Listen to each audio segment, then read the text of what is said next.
Hello, everyone. This is Marcus McFarland, Family and Consumer Sciences Agent. Hi, I'm Sherry Bennett, the Expanded Food and Nutrition Education Program Educator. And this is FCS at Home.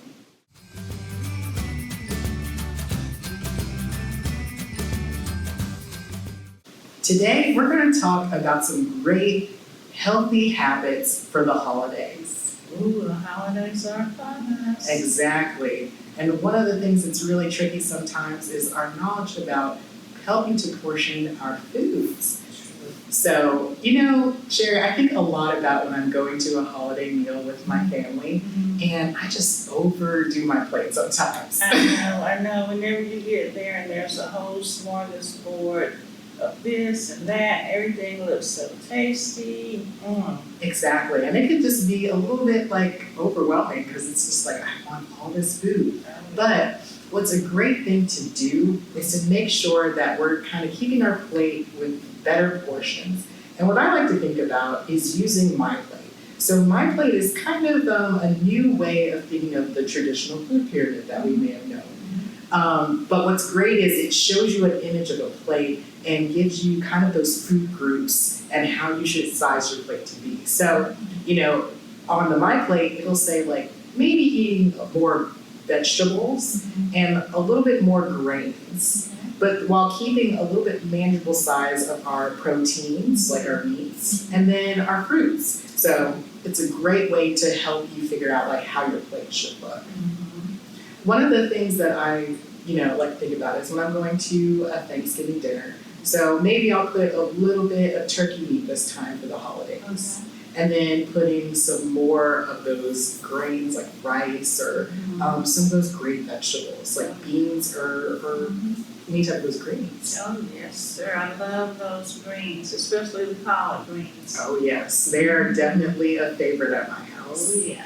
And also thinking of fruits, maybe that means having a slice of cranberry sauce. Yes, or a slice of sweet potato pie. Exactly. So sweet potato pie is great too. Although I will say though, it is a little sweet, a little sugary, totally fine though, but maybe you want to keep it to a smaller slice.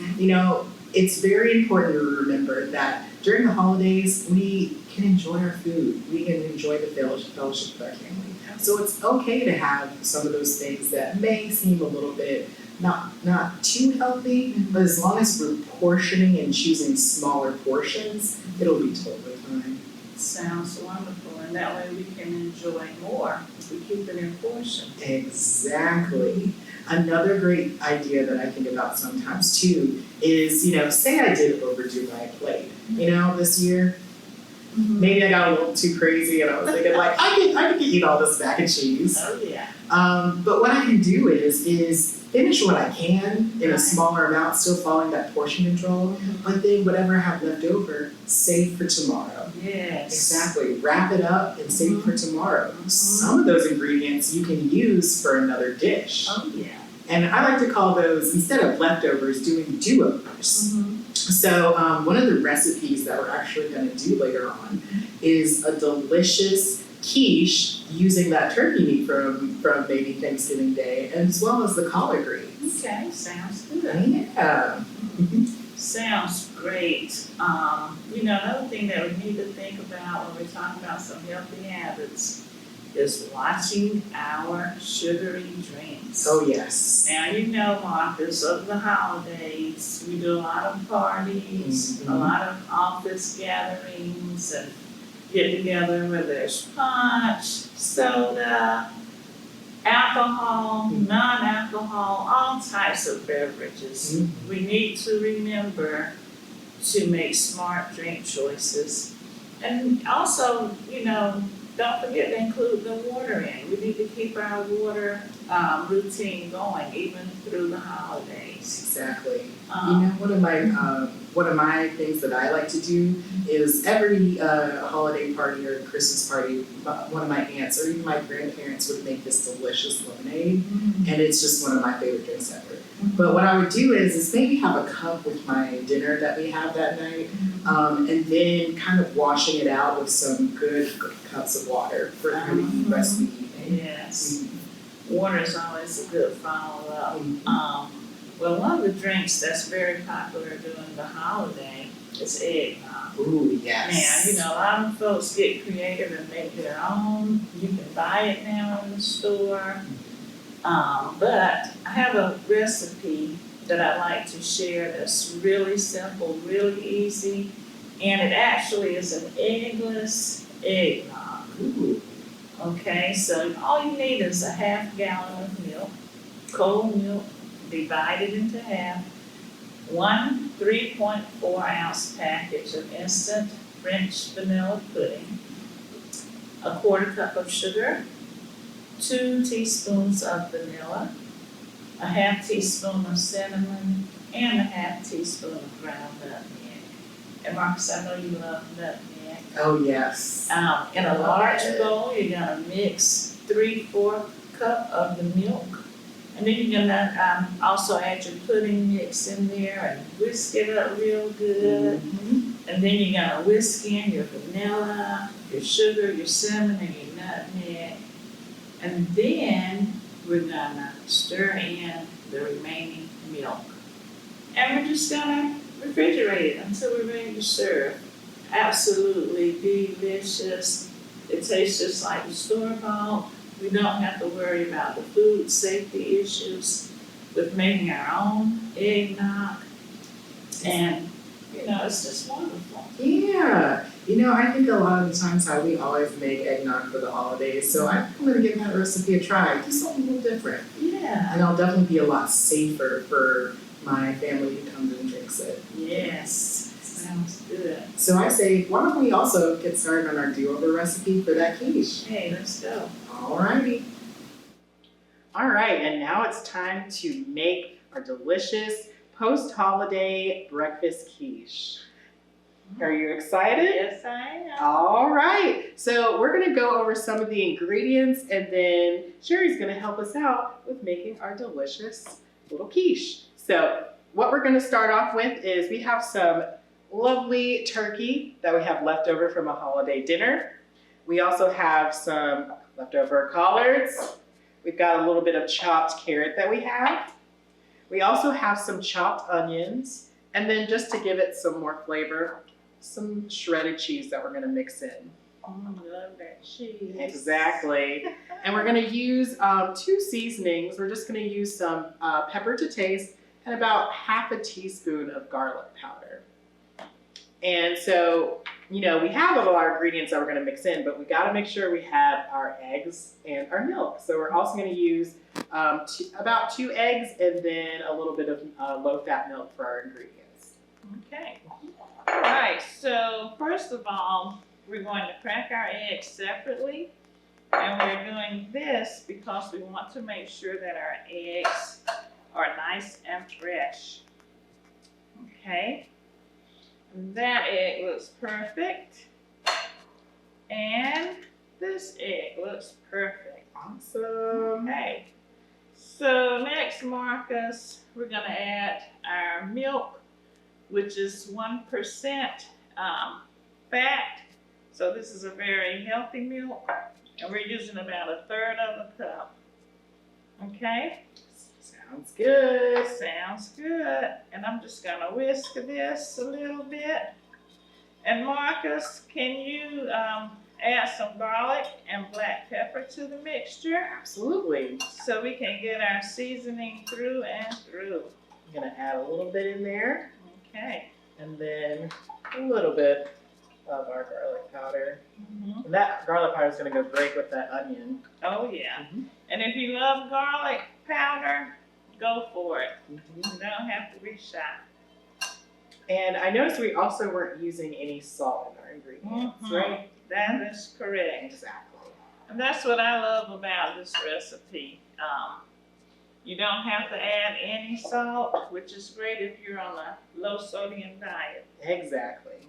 Okay. All right. So now we can get to putting in our other main ingredients in there. So I'm gonna pass them down to you, Sherry. Okay. So we're going to use about 1/3 of a cup of onions. And if you love onions, there again, go for it. And we're gonna use a 1/2 cup of our greens. And we're going to also use a half cup of our turkey and half cup of carrots. And of course, with any of these ingredients, if you have a favorite, feel free to add more. And as for our cheese, we're gonna add about 1/3 of a cup inside of the mixture, and we're gonna save the remaining for the topping. Oh yeah, it will be nice and cheesy at the top. Okay, so next thing that we want to do is mix everything together. Now there are 2 ways that you can do this. You can mix your vegetables and your turkey together and pour it into the pie crust. And then pour the egg mixture on top, or you can pour everything into one bowl, as we're doing, and we're just gonna try to whisk this all together, and then we're gonna add it into the pie crust. Sounds good. Now I have a pie crust, and what we did was we baked it in the oven just so it gets nice and flaky, but also so it doesn't get too liquidy from our mixture that we have. Right? A little too, so we don't want it to be soggy. Okay. And so I'm gonna carefully add in our mixture into our pie crust. And you can make your own pie crust. You can get one from the store, whatever is easiest, whatever works for you.